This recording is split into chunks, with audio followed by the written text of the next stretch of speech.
વજ્રાસનની સ્થિતિમાં બેઠા પછી આપણો આ શરીરનો જે ઉપરનો ભાગ છે એને ઉપર ઉઠાવીશું.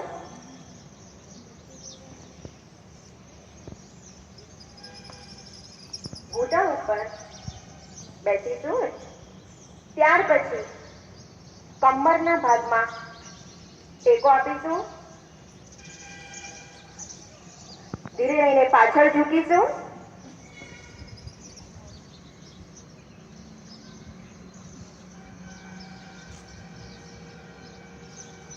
મૂળ સ્થિતિમાં આવીશું.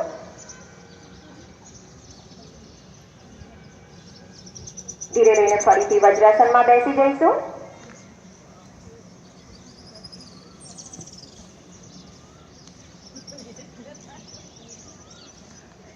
ફરીથી આ આસનનો અભ્યાસ કરીએ.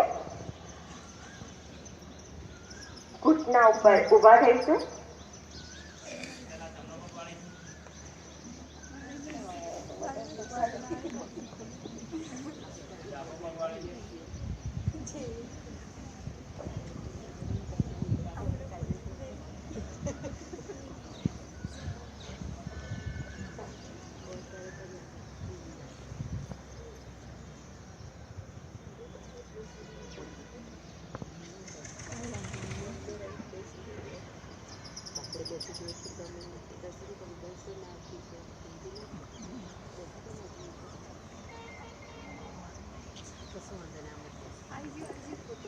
આ આસનથી કબજિયાત અને પીઠ દર્દથી મુક્તિ મળે છે અને માથામાં લોહીનું પરિભ્રમણ વધે છે. વાળીશું.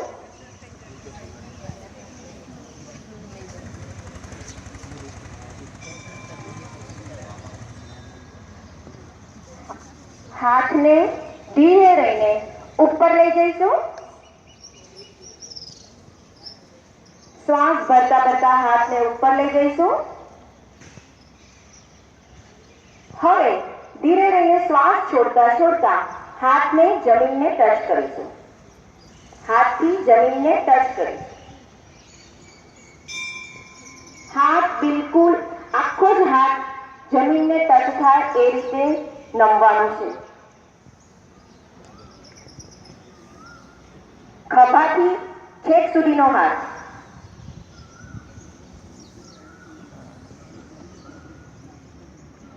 સસલા જેવી આકૃતિ બને એવી રીતે કરવાનું છે.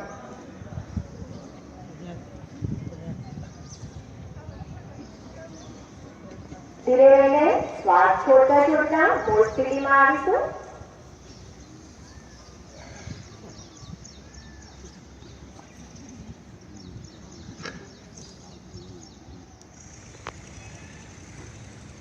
રિલેક્સ ઊંડો શ્વાસ લઈશું.